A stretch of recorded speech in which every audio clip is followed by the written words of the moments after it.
Good evening, everybody. How are you all doing? You're good? All right. So my name is Dentaa Amoateng. I'm the founder of GUBA, Grow, Unite, Build Africa. That started many moons ago. So I was born in Ghana, and at the age of 5, I moved to the UK. My parents came to take me to the UK.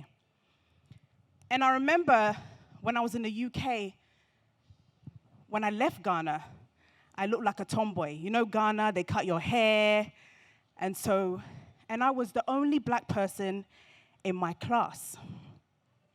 And I remember getting bullied a lot, you know, but at some point, I was like, this has got to stop at some point. And I remember always encouraging, my mom always encouraged me, you are beautiful, you are this. And I just want to bring my daughter up for 1 second. Princess Aria, come. Don't trip like mommy, don't trip. Okay. One of the things that really helped me when growing up was affirmations. My mother always was telling me, you know, we're going through affirmations all the time. So Aria, what's the affirmation? So all my 4 children, we do affirmations, which is very, very, very important. So what are some of the affirmations that we do? I'm blessed. I'm loved. What else? What other thing? Every day. Every day I feed my mind with new ideas and understanding. Mm-hmm. And You are successful. Mm-hmm. And yeah. Yeah? Yeah. Okay. Every day, I feed my mind with new ideas and understanding. It's so important that when you're growing up, you speak positivity. Because one thing that I found in Ghana is that there's a lot of negativity, right? There's a lot of negative things. People don't appreciate sometimes the things that other people do, right? So I think that affirmations are crucial for children, for even yourself as an adult when growing up. It's so, so important. Thank you so much, Aria. So the topic is the perception of the diaspora, right? You know, when you're in the UK, people are like, oh, when are you going to Ghana? When are you going to Ghana? When you come to Ghana, the people are saying, what are you doing here? Why do you want to live in Ghana? You know? And it's like, we've been pushed here, we've been pushed in Ghana as well. And I feel like us diasporans have an opportunity to develop the nation. We went out to the UK, US, all of these other places, but what can we give back to the development of Ghana? And this is something that I've been promoting, to making sure that we bring our talent back home. Yes, everybody wants to travel. Everybody wants to travel to the UK, to the US, etc. And I believe that traveling is good because traveling gives you experience. Traveling opens your eyes. But once you get that, I truly believe that you need to come back home and invest. There are so many opportunities in Ghana that sometimes I feel like we're not seeing. And so once we are able to tap into the diaspora, to come back and invest, we can build Ghana. Now, people say, oh, Dentaa, when you guys come, you're too know, you think you know everything, and you know, you don't give us the opportunity, etc., etc. We are not too know. It's just that what we've seen there, we are in a hurry. What we've seen and what we've been through there. Look, some people are living in 1-bedroom compound houses in the UK. And when they come here, they're like, wow, it's spacious. Because they're able to, you know, buy a bigger home or whatever. But I also believe that us as diasporans need to make sure that we are working with Ghanaians. And not being like, you know, us diasporans should be working together and forgetting that we have Ghanaians that we need to pass on our knowledge to. We have Ghanaians that we need to make sure that all of the skills that we have learned, we pass it on to the next generation. I always say that not every diasporan is going to move back home to the motherland, to the continent. But all of us can invest. all of us can mentor somebody to make sure that we build their businesses. It has not been easy for me, doing GUBA. And one of the things that I feel as is sometimes we don't support each other. There's a mindset of, one person told me that, look, Dentaa, I was trying to do a business in Ghana. Been to so many doors, knocked on doors, been to so many business meetings. And in the end, they had to front with a white person for the business because the ordinary black person was not supporting. But as soon as they saw the white person, they opened the door. They signed agreements. This shouldn't be happening. Why is it that your fellow Ghanaian, your fellow black person will come with an idea, but we won't support it? Why is it that a fellow African person will open a shop, but we won't go and support it? We need to change our mindset. Do you agree that we don't support each other enough? Do you believe that we need to change that? Because sometimes you'll see some people doing exceptionally well, and they're not getting support. I'm somebody that, honestly, if I can connect you, I will connect you. Whatever I have to do for that person to make it. And it's not even about money. It's about making sure that we are successful. That when we are mentioning names of people that inspire us, we're not mentioning just Bill Gates or Steve Jobs. We have so many talented people on the continent that have gone before us. And that's why last year I made sure that we celebrated 100 years of Nana Yaa Asantewaa. We forget our greats. And that's why I think that the UK does so well. They will never forget their history of the people that came before them. Why would we forget Nana Yaa Asantewaa 100 years since she's died and we're not celebrating her?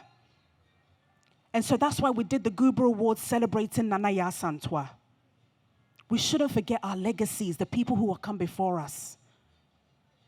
By now, Nana Yaa Asantewaa should have a beautiful museum that when you walk in there, you see everything that she achieved. She fought to keep our golden stool. Let's create. When we say, sometimes people say the next generation. The generation is now, not next. We need to make sure we do something now. And that's why I made sure that our team, that we celebrate the youth. We're doing GUBA Awards in Rwanda this year. And one of the honorees that we are honoring is a 13-year-old girl that has been admitted to go to do medical school, to start medical. Has anybody seen the article? She's 13. She's gotten into medical school. Doesn't that deserve a round of applause? We've recognized 6-year-old girls that's written a book that's on Amazon in the UK. It's important that we celebrate the little wins. Look, GUBA, when I started, I sold my car. I was working as a nurse. I'm a pediatric nurse by profession. I was doing night shifts. I do night shifts. I come, look after the kids. I work on GUBA. Sometimes I know that you see us standing here and you may think, oh my God, I'll never get there. Little steps, you will get there. Little steps, you will get there. You have to be determined. I never knew that one day the Queen of England would honor me. And the other thing is that you don't know who's watching you. You do not know, even you, that you think that nobody knows you. Somebody is watching you and is inspired by what you do. I've worked as a nurse before that. When I was 15, I did an MVQ as a healthcare assistant. I worked in Barrett's. I worked in River Island. I was determined to make it. Do not be afraid of the dreams that you have. And guess what? Sometimes you may have dreams that are actually not for you. They're actually for somebody else. Don't be afraid to let somebody else do something. Because it might not be for you. Maybe it's for you to give it to somebody to push them. Never be a gate blocker. If there's an opportunity that you can get somebody through the door, get them through the door. And don't expect anything back. There's been situations where people come up to me and said, oh, Dentaa, do you remember when you did this for me? I don't have a clue. Because when you do something like that, you should be doing it from your heart. We need to change our mindset. We Ghanaians are our own worst enemies sometimes. When we talk about, your friend is saying, the litter that's on the roads. When I went to Rwanda, I didn't see one litter. So who are the people that are putting the litter on the floor? It's us. We need to change our mindset. Let's embrace ourselves. Let's encourage ourselves that we can achieve it. And when Amma was speaking, and she mentioned the fact that she is, she's dyslexic. I'm dyslexic as well. And growing up was very, very difficult because I wasn't a very good reader. I couldn't read. I couldn't add. When I was doing my nursing, I had to do my maths test 10 times. On the 10th one, I got 100%. I couldn't believe it because I was determined. Don't let little things that you think is a distraction distract you. Growing up, my mom and dad, especially my dad, hey, wabong.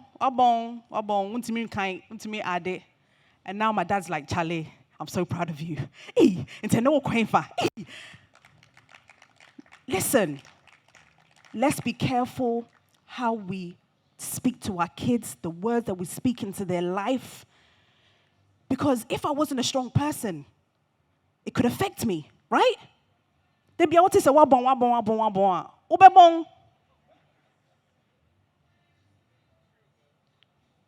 Let's be careful. Look, I'm so particular about what you speak to existence. It is real. It happens. Speak positivity into people's lives. Even just a smile to somebody can change something. It starts with me and you right here today. Be encouraged that one day you will be standing here on this red carpet and you won't trip.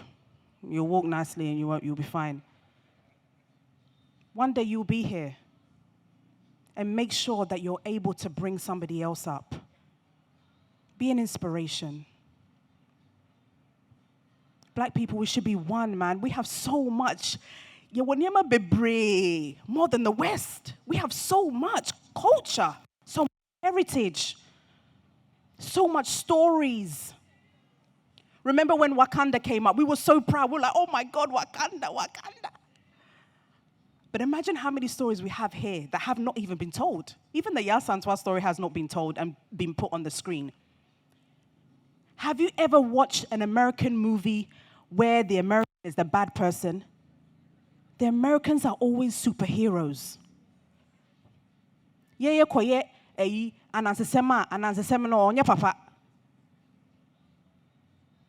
you see how they made their Spider-Man? Oh, you don't agree? We need to make sure we are churning out positivity. That's why Wakanda was so important to us, because the black people was the saviors. The black people were doing the best. And these are all things that go into our brains, our mindset. Even what our children watch is important. Making sure that they can identify to other people. Now my daughter is going to be able to study this 13-year-old girl that's got into medical school. That's her inspiration now.